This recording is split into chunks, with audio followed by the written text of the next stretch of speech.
head down, please. Got to hurt. They can hold hands, single foul, like first grade.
Hey, Glenn. What are you up to?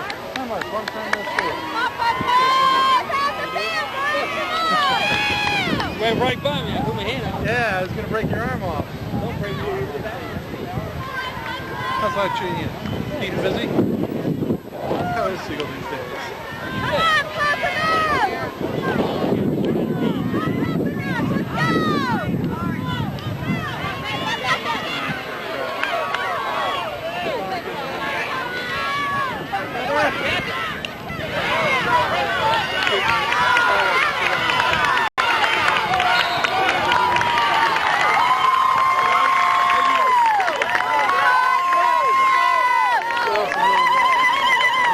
Shit, baseball boy. Hey, bouncing to us me another $1,500, you know? I think they're sending a church team.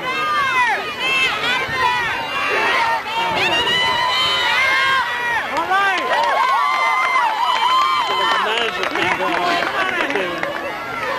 Hey, go, Preston! Oh, hurry up! Go on, get out of here, Courtney!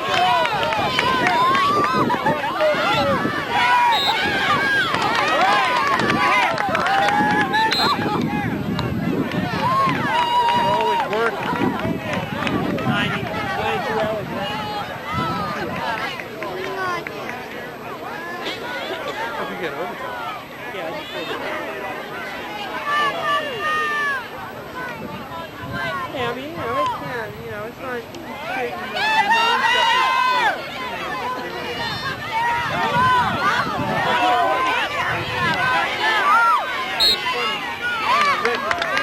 Rich called me the last baseball game. Get down here! Of course, you know, I work 88 hours. I'm married now, so we're walking out the door to get in the car.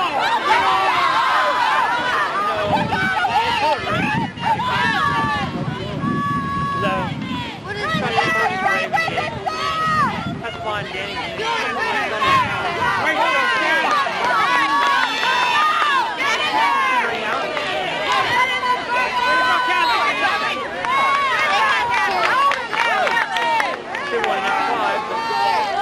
That'll come at the end of the year.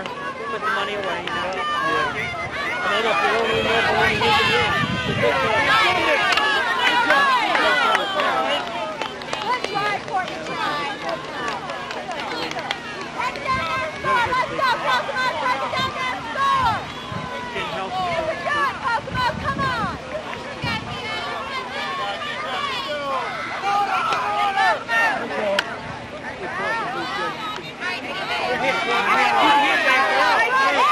Now it works though, I mean, Dennis too.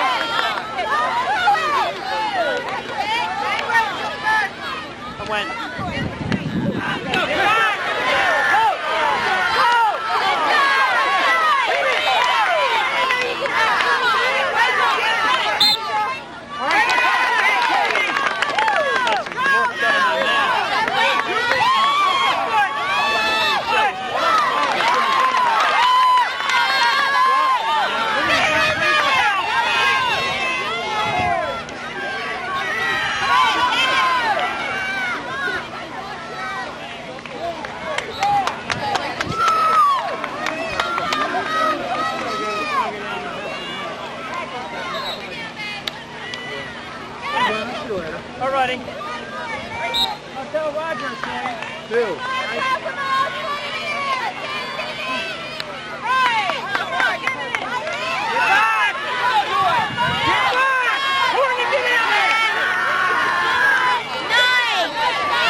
on, girl, keep it.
Get back, girls!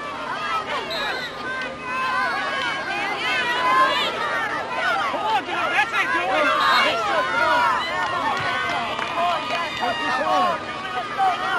Yeah, put it in there, Julie. Let's get him down, little girl. Soccer for him. Come on, get back! Get Kelly. Here, Sarah.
Get back!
set the timer.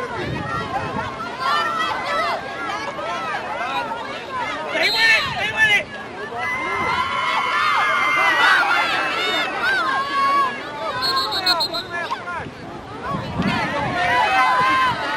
Come on, play tough, girl!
This is Preston Mazda's unauthorized factory clearance because, frankly, no one would ever authorize prices this low. Grab a hot 97 B2300 pickup with 3-year, 50,000-mile bumper-to-bumper warranty for just $10,940. A gorgeous 98 Protégé LX for just $13,995. Or the top dog, a 98 B2500 SE5 Cab Plus pickup for just $14,995. Preston Mazda, Route 318 at 331. I was driving through McDonald's like usual when I see now they've got this Build a Big Mac game. And I'm thinking, big deal. All I ever won before now is hanging on the rear view. But check this out. This game at McDonald's has over $10 million in prizes. Incredible stuff. From Ford Explorers to a $5,000 shopping spree. And instant prizes for $100 grand. Play the $10 million Build a Big Mac game at McDonald's. Imagine a guy like me. Did somebody say McDonald's? Another winner of freezing my tail off with their lousy heat pump. Rough. Don't they notice how cold it is in here? How about a nice treat, Nick? Yeah, well, how about a down vest instead? Why don't they switch to oil heat? This heat pump is expensive. Even I know we could be nice and warm and save a bundle with oil heat, and I'm only a dog. Hey, Nick, that's my slippers. For more information, call a member of the Oil Heat Association of Delmarva.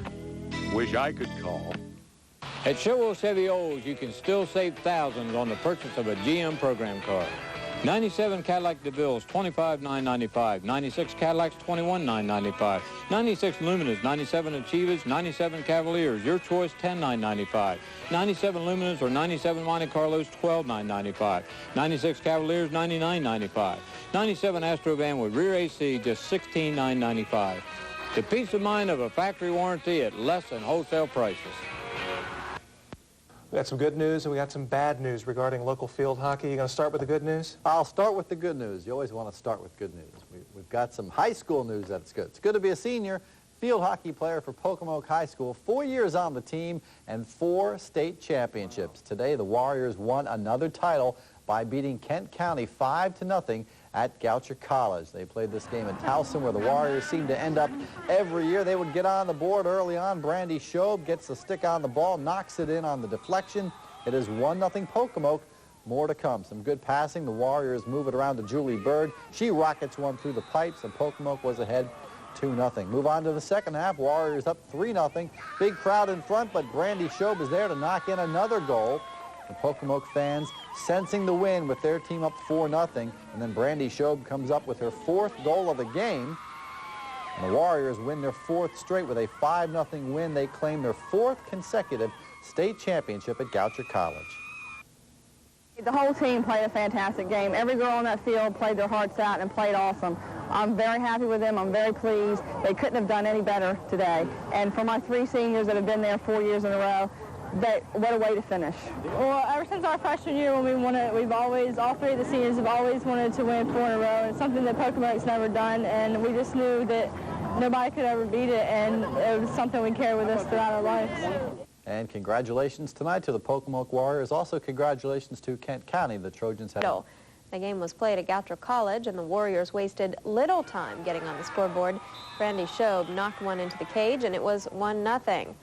Later in the first half, the Warriors get the ball to Julie Bird, and she ripped one into the goal for a 2-0 lead. In the second half, with Pocomoke ahead 3-0, Brandy Shobe scored her 3rd goal from in front of the cage, and the Pocomoke fans could sense another title coming. The Warriors weren't done scoring, though. Shobe finishes it off with her 4th goal of the game, and Pocomoke takes home another state championship. In college field hockey, Salisbury State was upset yesterday by Messiah, 1-0 in the NCAA quarterfinals. 6:22 right now. It's gonna have to get all those sports in before the rain moves in. That's true too. Well, you know. And we'll show you a wild finish to a high school football game you won't believe. Sports is next.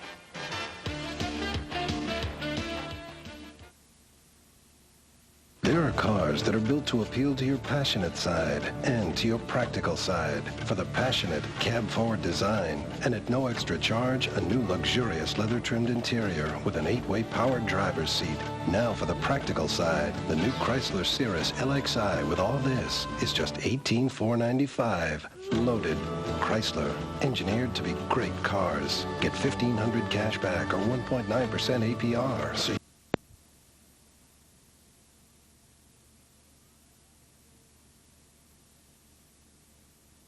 Turn 1. And John Benson also gets out in front of Morgan Shepard.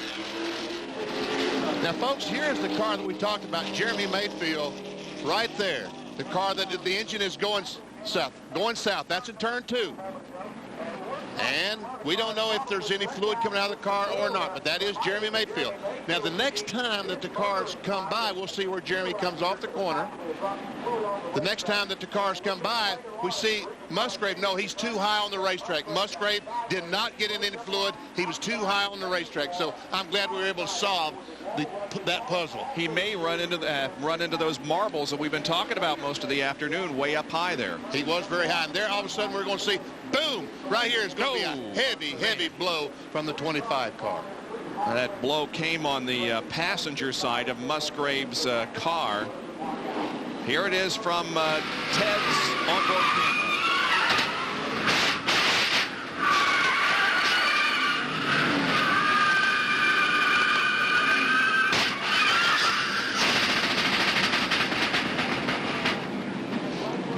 A very noisy and a very violent wreck. And just listen.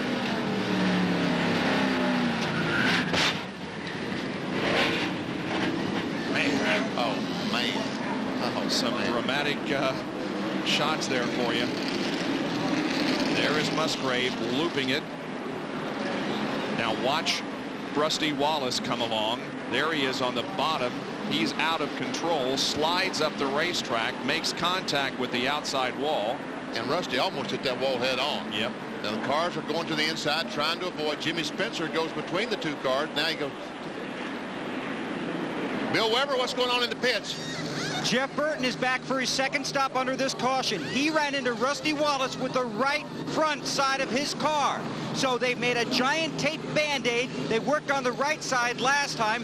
Frank Stouter continues to work, heavily taping the right front quarter panel of the X-Side Ford. They've just changed left side tires. They've also put fuel in, 270 laps on the board. Rusty Wallace also in. They've got that car up on the right side on jacks.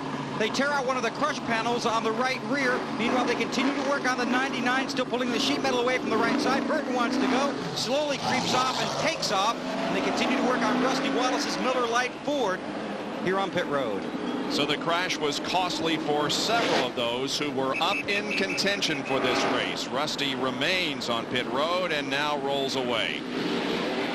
And Rusty Wallace will be lapped. He's coming down pit road, and let's see what the. I think he ran the stoplight, stop sign. Yeah, he was showing green this sign, so it would have been showing red toward him. If that indeed was the case. There is Ted Musgrave's badly damaged family Prime Star car being taken off the racetrack, and Ricky Craven's car is even in a bigger mess. There's a conference going on in Dale Jarrett's pit. Jerry, what are they talking about?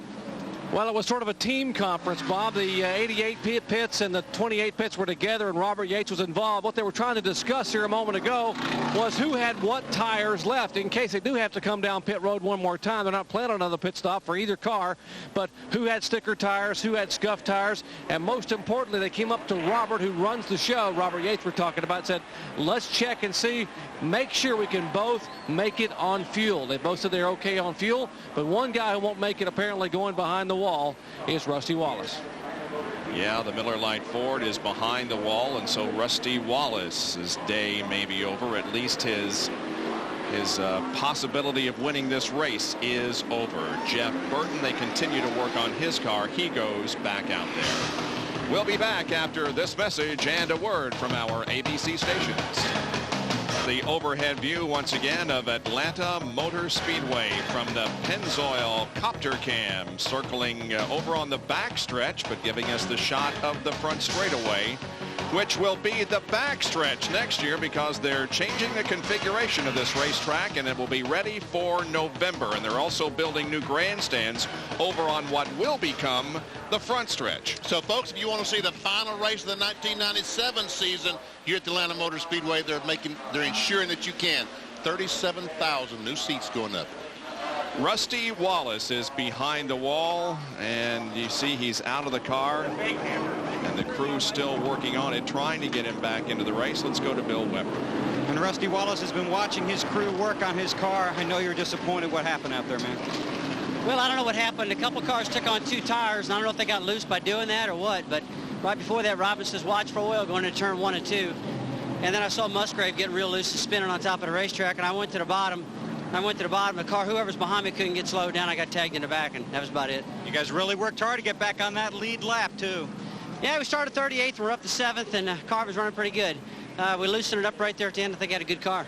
Okay, that's Rusty Wallace. He won last week, but not this week. Some dramatic shots here from Ted Musgrave's onboard camera.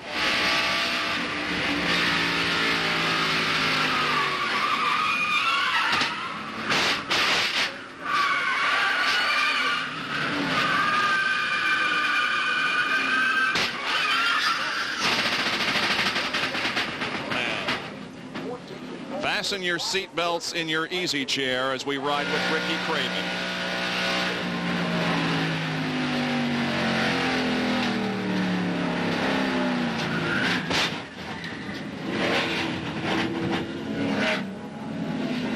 Man, you just don't know where to go, and unfortunately Ricky Craven chose the wrong way because he had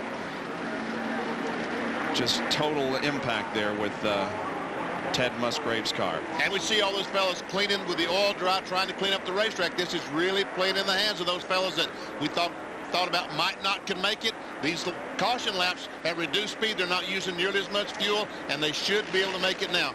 As we see the Radio Shack field summary. With 11 cars on the lead lap. Darrell Waltrip in 12th a lap down. Robbie Gordon, the pole sitter, is 14th a lap down. Now we look back to 16 through 30, Lake Speed. And Rick Mass, Spencer, Petty, now all those cars 1 lap down. Then Trickle heads the cars that are 2 laps down, just 4 of those cars. And now the remainder of the field, and again the list of those out of the race is growing because of the accidents and other attrition that we've had. But look down on the bottom of the list. The 42nd finisher in today's event was Jeff Gordon, who dropped out very early because of engine failure. And so the points leader will suffer greatly here in this event in terms of the point standings. There we see Robbie Gordon, the pole sitter. That's the Briggs & Stratton onboard camera, the face cam, as we just leisurely sit back and say, this is nice. What a way to make a living, huh? In about 45 minutes, coming up next after our coverage of this event, we'll have the International Race of Champions, the first of 4 events for the IROC Series this year. That's the one that was held at Daytona International Speedway during Speed Weeks. It involves, of course, 12 identically prepared cars, 12 of the greatest drivers in the world, and 3 of the greatest announcers in the world, Benny Parsons, Paul Page, and Jack Arute. And folks, I'm telling you, you don't want to miss this. I think in the first 10 laps, there were 8 different leaders. The Pontiac Firebirds were awesome this year. That's at 5 o'clock Eastern Time at about 45 minutes from right now. Coming up next here on ABC after the Prime Star 500. We told you before that this team, Terry Labonte's team, had no intentions of coming onto pit road. But here were some numbers that concerned us. They were averaging about 64 laps a pit stop. When they last pitted on 259, that meant they would have to go about 68 laps. But here's the deal now. With all these cautions, there is no question that this team can go the distance. They don't intend to come back in here. For good news about another driver that was in that crash, let's check in with Bill Weber. Thanks, Jack, and the day is over for Ricky Craven. First of all, you're okay. Oh, yeah. It amazes me, though. You know, you run 200 laps here in Atlanta, 150, 200 laps without a caution, and then you have 3 or 4 in a row. What happened out there, Ricky? Well, you know, what got us was just out of everybody's control, and Ted was spinning, and I watched him all the way from 2, and I had the brakes on. If you're not going to stop, I had a car to the low side of me, so I'm pinned up against the wall, and I never expected him to come back up. I mean, the backstretch is banked, and he just was spinning so much it carried him back up right in front of us, and go to Darlington. Okay, that's Ricky Craven. He's obviously very disappointed. I, too, was a little surprised, Benny, that he did come back up on the track, but he came up right in the path of Ricky Craven. It just happened so quickly. And one thing we can be very, very thankful for, and that is the impact was on the passenger side. Exactly. You see Ricky Craven, and he's not limping at all, walking away, and looks like he is going to be A-OK. KK said, "You sure you're okay?" Boy, back down to Jack. Bob, real quick, Gary Dehart has radioed to Terry Labonte the condition of Dale Jarrett's car. They were talking back and forth. They don't feel that that is going to be a big problem, the misfire. But the comment back to Dehart, back to Labonte was, maybe if we can get him to have the header fall off, then we'll have a chance at winning this thing. Well, let's see what happens here as we get ready for the restart. It will be at least another lap and a half before they get the green, so we'll take another quick break. Be back for more from Atlanta Motor Speedway and the Prime Star 500.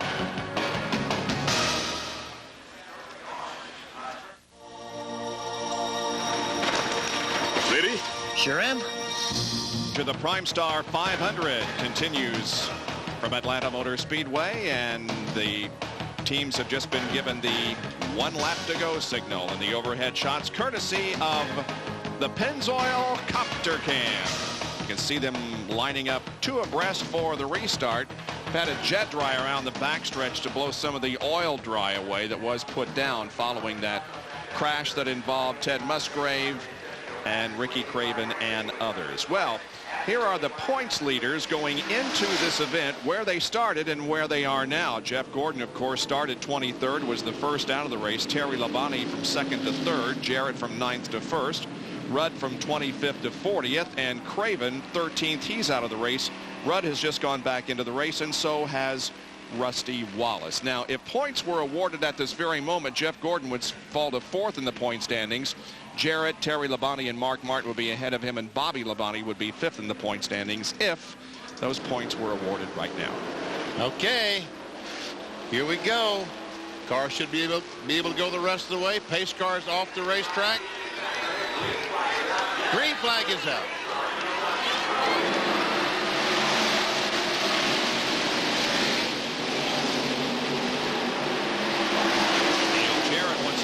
Pretty good jump. That's Mark Martin running in 2nd position and Terry Labonte in 3rd.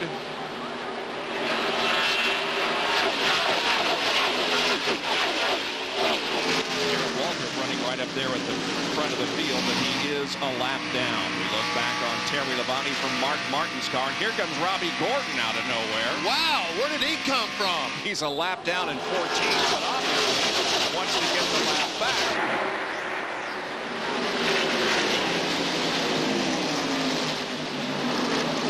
Now Mark Martin will pass by Darrell Waltrip. This is Robbie Gordon's Briggs and Stratton onboard camera. And there we go. No! Steve Grissom with a horrible crash and fire on the racetrack. It's knocked the gas tank out of the 41 car. That's what we see blazing over there. Is I think the gas tank is over against the wall. This is at the end of the backstretch. Greg Sachs has stopped over there, but the ambulance is on the scene very quickly. The driver involved is Steve Grissom. Just tremendous impact with the wall at the end of the backstretch.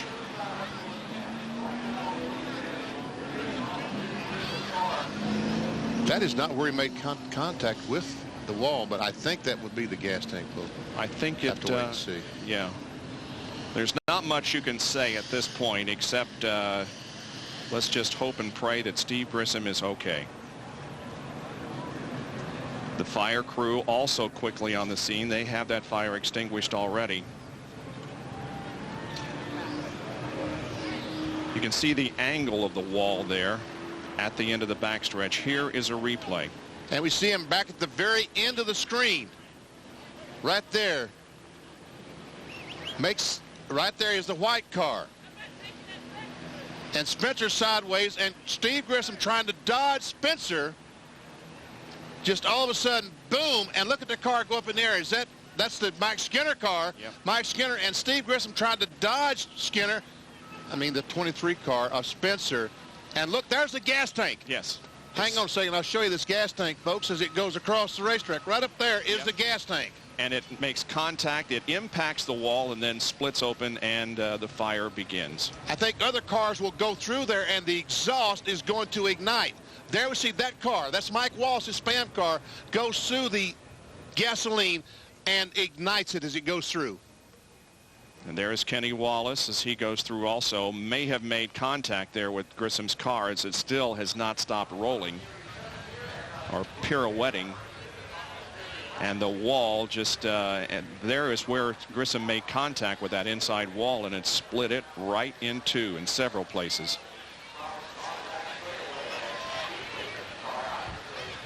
So they continue to work to get Steve out of the car. Here's the Pennzoil copter cam shot. And there we see Grissom. There we see the gasoline. Look at all that gasoline when it ignites, when he hits the wall. And there we see Mike Wallace go through, ignite the gasoline.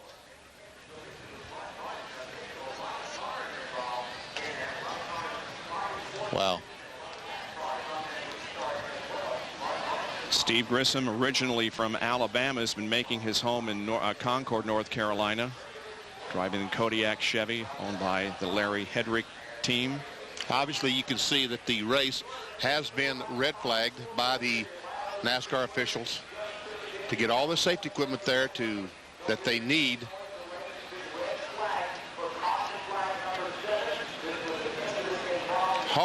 Hard impact with the wall from Grissom as he tried to avoid the 23 car. We understand that they have gotten him out of the car. He is on the stretcher and being loaded into the ambulance.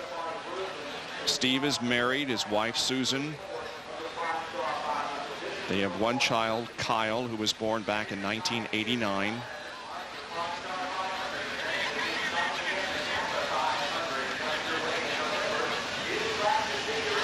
One of the most vicious accidents we've seen in Winston Cup racing in a long time. There we see the guys, they're watching the TV, they're watching the monitor just like we are to see if they can tell anything about their driver.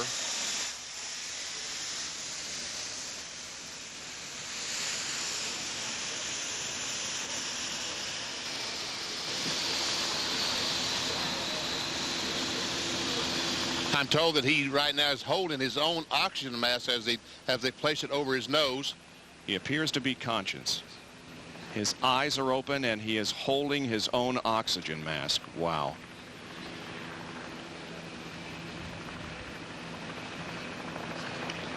We'll continue to monitor this situation very closely, and just as soon as we have any concrete information on the condition of Steve Grissom, we will, of course, pass it along to you. In the meantime, let's take a break.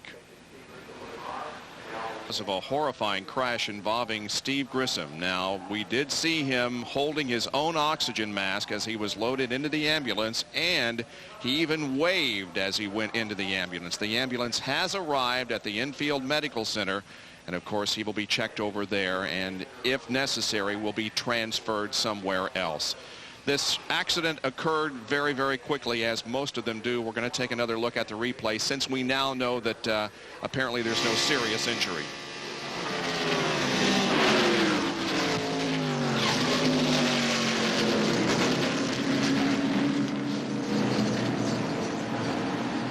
I mean, is that unbelievable?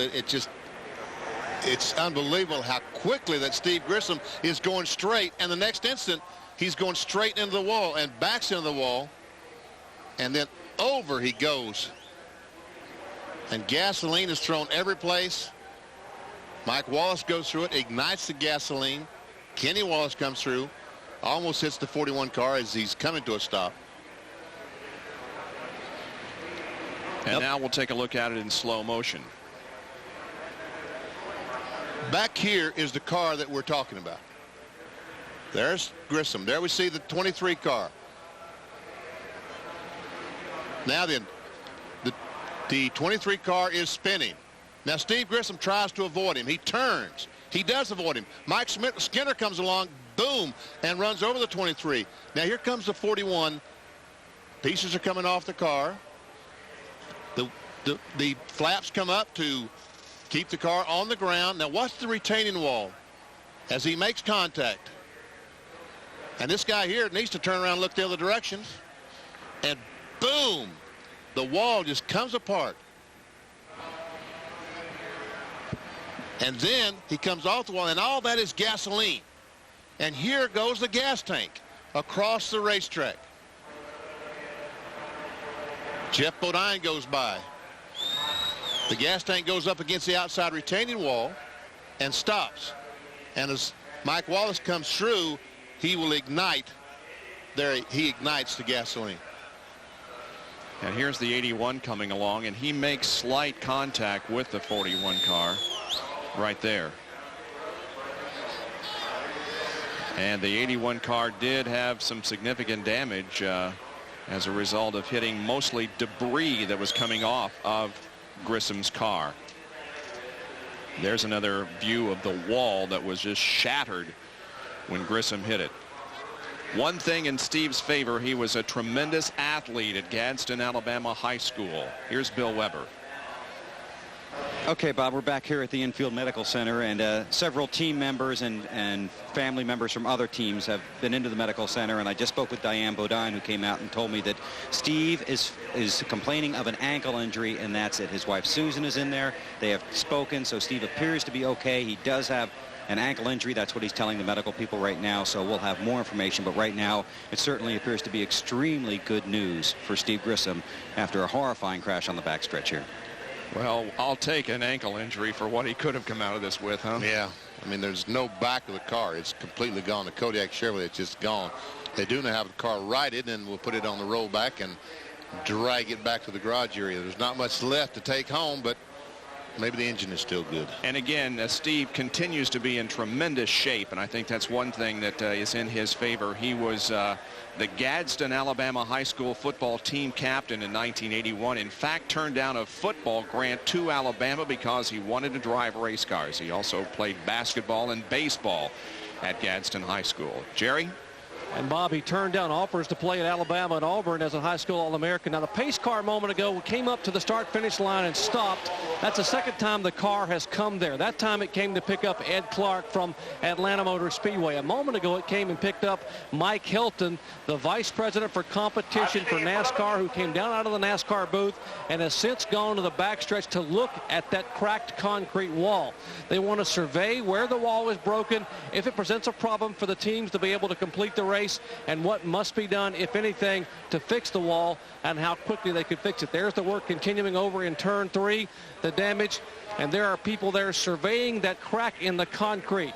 See that van to the right of your screen? That's the van that picked up Mike Helton. And the guy in the blazer is Mike Helton. He's looking at the wall. There's Mike there talking to some of the other officials here, the NASCAR officials that are there. And there Mike walking back toward the wall. Thank you, Benny Parsons, for circling Mike Helton. And Ed Clark should be coming very shortly to that scene in the pace car to talk with the NASCAR officials. Now the pace car arrives on the scene. There we see Ed Clark just getting out of the pace car. He is the general manager of this facility here at the Atlanta Motor Speedway. And he now comes over to have conversation with Mike Helton.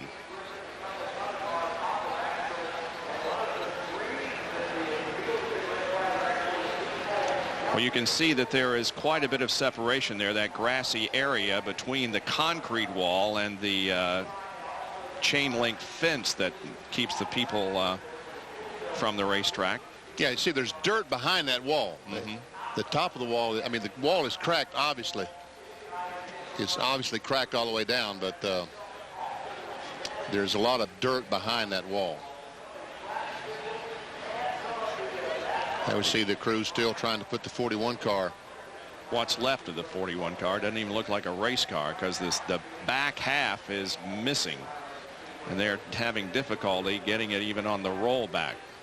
Jerry, why the problems here? Well, ordinarily when they use a rollback like this, Bob, they simply hook to the front of the car and drag it up on the frame. And what we are being told by NASCAR on the radio is there is no frame left under the car to drag it up on, so the car keeps catching on the edge of the rollback.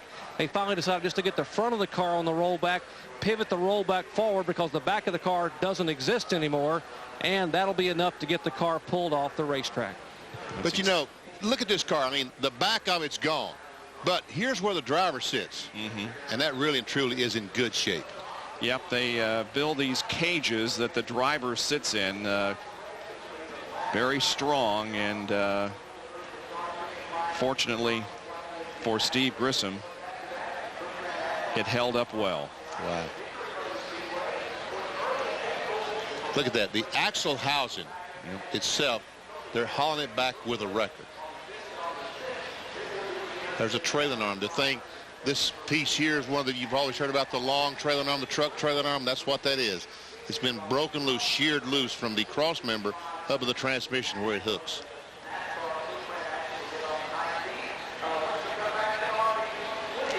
Remember last year, this car was involved in another terrifying crash at Talladega when Ricky Craven was in the cockpit. And so this team obviously building some very strong race cars.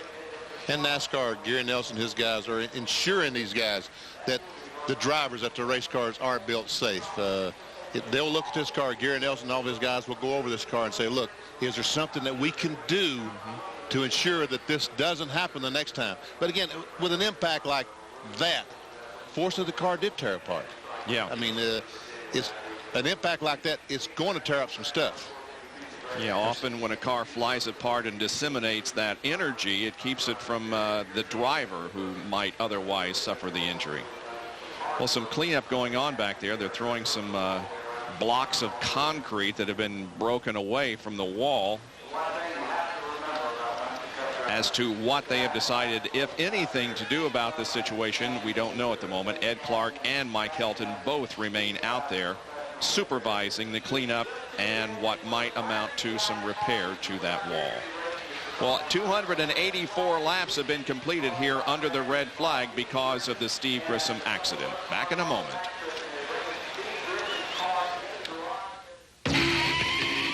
.500 has been stopped because of an accident at the end of the backstretch involving Steve Grissom.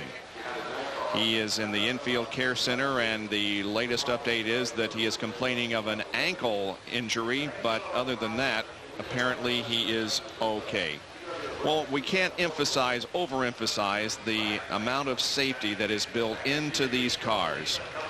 Earlier today, we saw Ricky Craven in a very hard impact with Ted Musgrave as they came off of the second corner, and both of these drivers were okay, but look at this impact.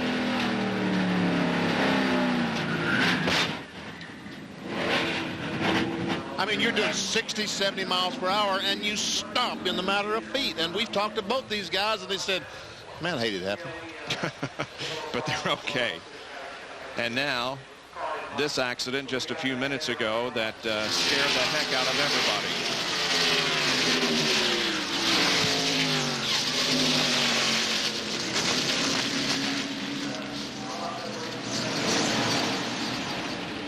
Wow. Jerry is standing by now with Todd Parrott in the pit area. Todd, before we talk about your race car in this race, when you see an accident like that as a crew chief, you have to be thankful for the rules that mandate that you build them safe. Yeah, I mean, I just thank the good Lord nobody got hurt over a while ago, Jerry. That was a pretty violent crash, you know, and fuel cell comes out of a car like that and rear end housing flying all over the place. You know, just you can't say enough for what NASCAR does for our sport and mandating all the rules, you know, for the roll cages and all that stuff. You know, we got people building some new cars these days, and, you know, they're on top of what's happening with the car building business, and, you know, got to thank the good Lord that they are. Indeed we do. Let's talk about your driver now, Dale Jarrett.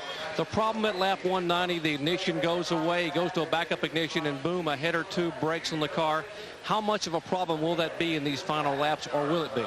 I hope that, like I told somebody a while ago, that guy upstairs is looking down on us, and it won't be a problem whatsoever. We've had a great race car today, and had a great race car the last 3 weeks. Just the end of the race, we hadn't been in a position where we need to be, and that's first. So just hope that, you know, this thing gets going back and we can lead these last 43 laps and win this thing. What about allowing the cars to sit on the racetrack? Now the drivers are sitting over there, the car is sitting over there cooling down. What concerns you most? You were talking to Robert Yates, who is the team owner for both these teams, about some of the things a moment ago. Any concerns about the engines?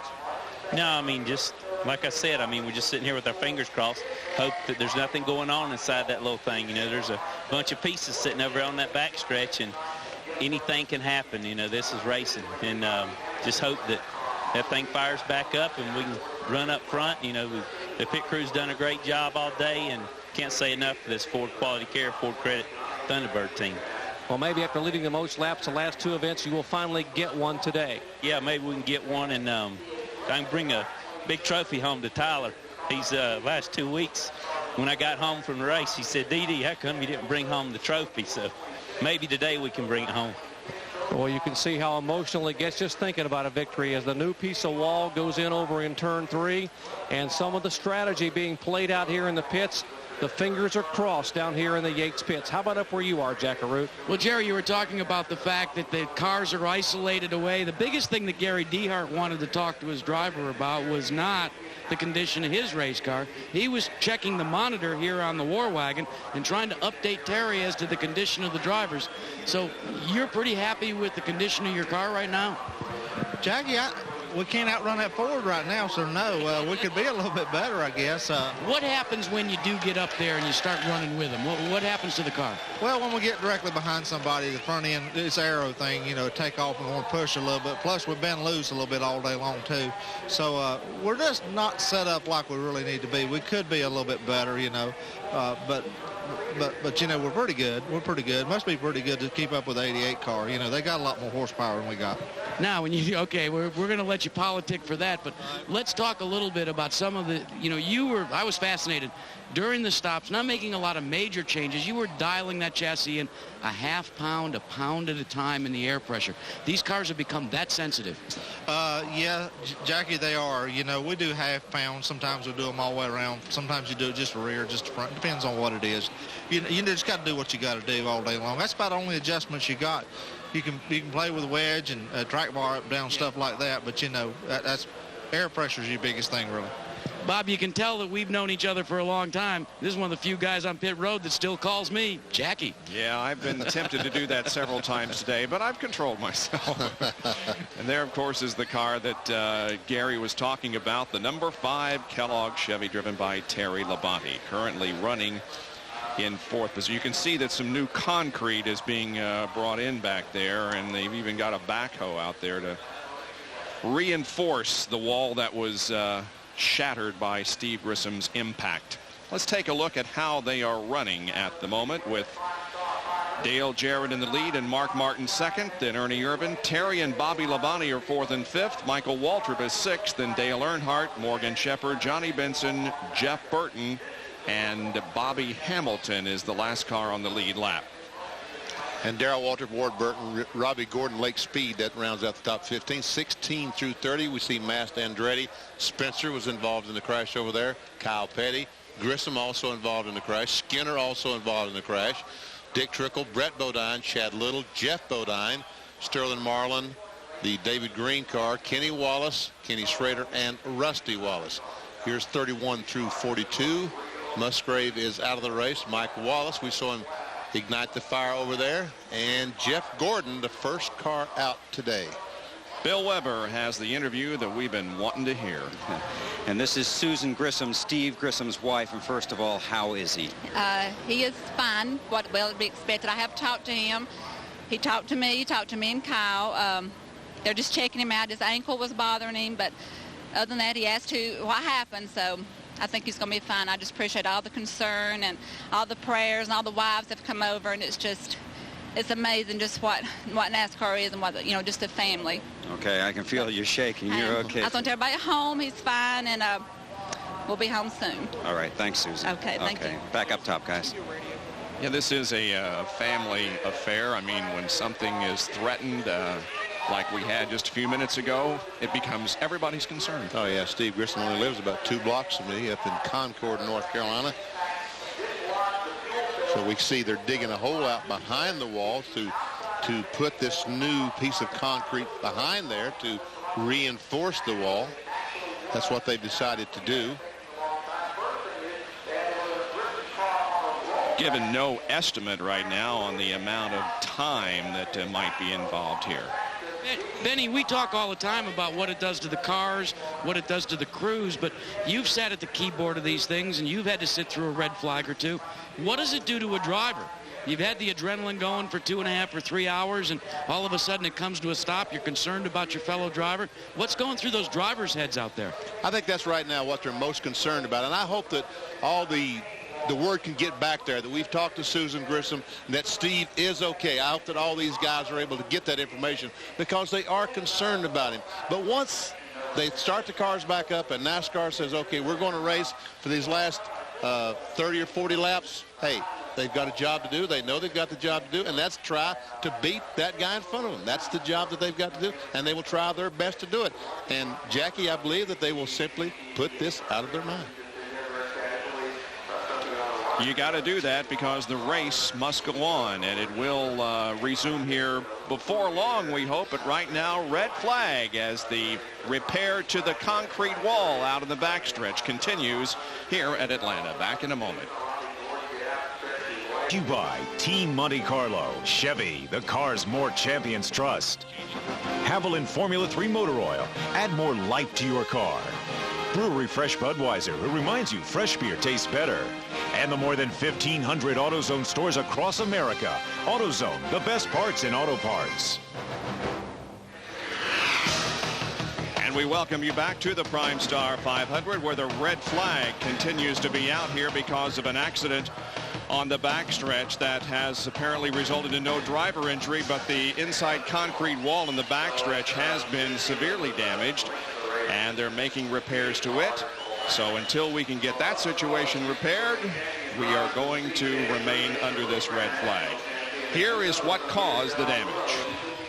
Coming off the second corner, we see the 23 car is going to spin right there, and then the 41 car is going to try to dodge, and watch it gives the walk.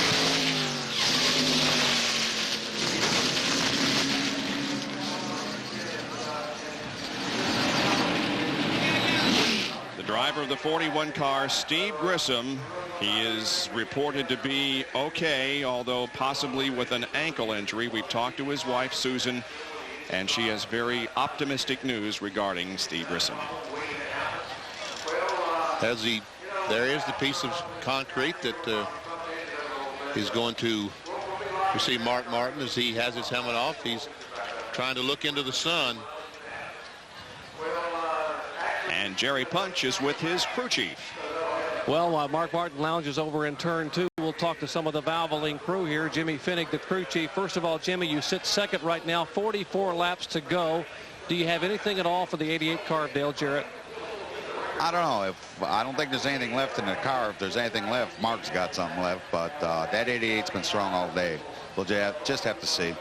Now, what about you guys have been fighting different chassis problems today? The car first was loose, then it was tight. Where are you now? Right now, he said we haven't changed in the last set, that last set of tires to this set. So right now, it's about where he wants it. It's about neutral. Okay, you said you may not have much for the 88, but your concerns are with the other Yates car, right? At 28's coming up pretty fast. Ernie's coming up pretty fast. So I think we'll just have to see what happens on the restart, see if we can get by some lap traffic and go from there. All right, that's Jimmy Finnick, who's the crew chief for Mark Martin. First he was tight, then he's loose. Now he's all right, but he's concerned about the car back in 4th spot, Ernie Irva. But there's a car back in 5th that could also come in a hurry. Let's check in their pits. And this is Jimmy Makar, the crew chief for Bobby Labonte. When we were here in November, I think you finished in victory lane over there. How about backing that up? Well, right now, things are looking fairly good. We're not in a position we want to be right now. That's obviously be first. But we've got the leaders in sight. The car's been pretty good all day long. We've just had poor track position. You know, the qualifying hurt us, and then passing's been extremely difficult for everybody today. So getting to the front's been hard.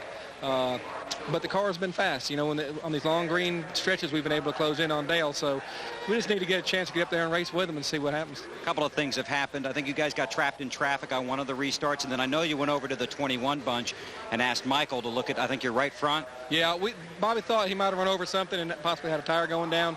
So we asked Michael to look at it and see if it was, and he said it wasn't. But what happened there on that restart is we had gotten a bunch of rubber buildup on it, and he didn't get all of it off and went down into turn 1, and the car slid out from under him going in the corner, wouldn't turn. So a couple of them got by there.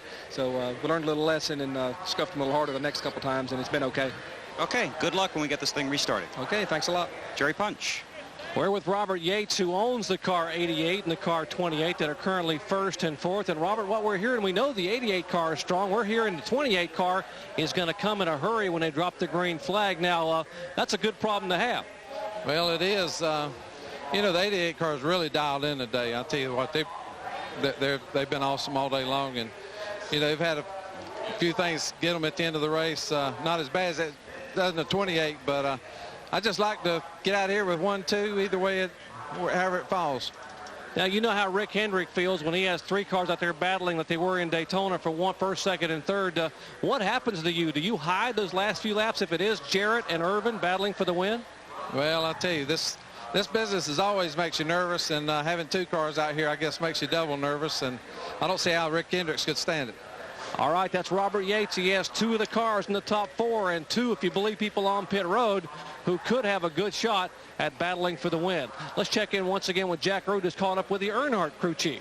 And Larry McReynolds, it seems to be a never-ending litany. You're close, but not close enough. How bad are you chasing it today? Well, it's like the top of our fence is so narrow. You know, we get it loose, and try to free it up, and it gets loose. We try to make it turn, and it gets loose again. We can't get it off the top of that fence. But, you know, if we come out of here today with a good top 5 or 6 finish, the year we've had so far, we'll be tickled to death. You know, we had a great speed weeks at Daytona and was happy with that. But 2 rough weeks at Richmond and Rockingham, we can come out of here, we'll get this ball rolling. Now, guys, one of the things we haven't talked about all day is the fact that Goodyear brought a brand new tire here.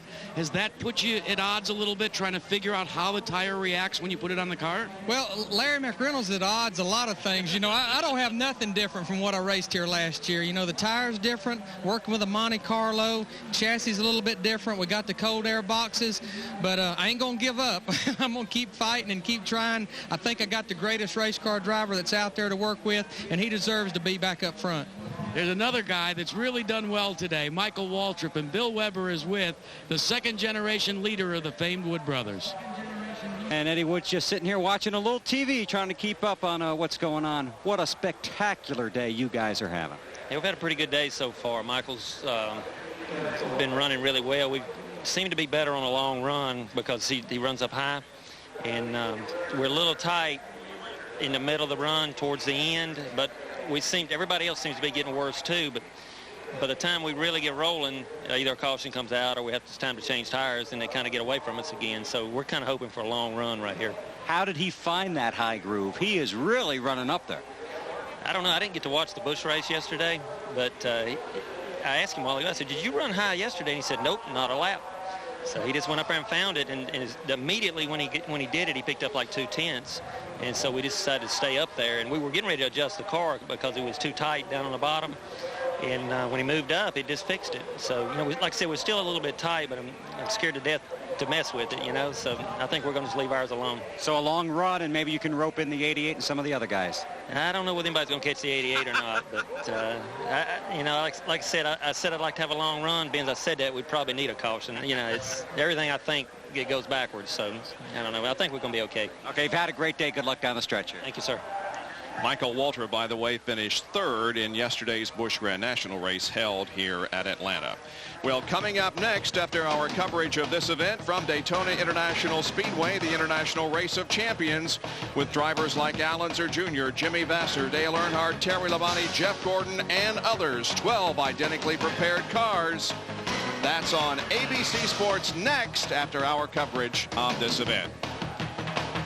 So stay tuned after this from our ABC stations. We'll have more of the Prime Star 500 from Atlanta Motor Speedway. The suites that have been built since Bruton Smith bought this racetrack a few years ago. And then if we keep going over, you're going to be able to see some new stands that are being built. 37,000 new seats that are under construction and will be ready for the fall race here. That's when the front stretch, now the front stretch becomes the back stretch, and the start-finish line moves over there. And the track repair continues, but it looks like they're making great progress. Yes, it does. And folks, you know, this racetrack right now is a true oval. But when we come back in November, it will be a double dogleg or D-shaped tri-oval. There's the area that they're working on. This will be the front stretch. Well, Dr. Jerry Punch is down on pit road, and he's standing by with the King. Actually, we're squatting here on the wall, Bob, and who better knows how well these cars are built than a man who took one wild ride back in February of 1988 in a Pontiac at Daytona. And Richard, just seeing that film still makes me shudder. And you were in the race car, but you got to believe these cars are so well put together that the driver feels pretty comfortable. Well, you know, you feel pretty confident in the thing. Not that you say I can't be hurt or anything, but that's the furthest thing from your mind when you're driving the race cars, that you're going to get hurt or have any accidents or that. But the cars are built good. I mean, that 88 deal, I mean, the car come all to pieces and stuff, and, you know, they got me out of the car, and I walked around over there, and everything was fine. Didn't put a scratch on me anywhere. So, you know, I've got a lot of confidence in them, and that's one of the first things I think most of the boys look at. They want to run fast, but safety comes first. Now, your car here today, Bobby Hamilton, just did miss that accident in the backstretch. I mean, he almost didn't get through it. Yeah, he's been close to a couple of them today, but Bobby's pretty good about that kind of stuff. I don't know, he's got a sixth sense or something about steering around the wrecks, and you know, that saves us a lot of race cars. Well, we're showing the replay as the car actually just missing the Spencer car, which was spinning, and that's what the Grissom car, he goes very, very high. The Grissom car was trying to miss Spencer. He took the high line, able to get by, and now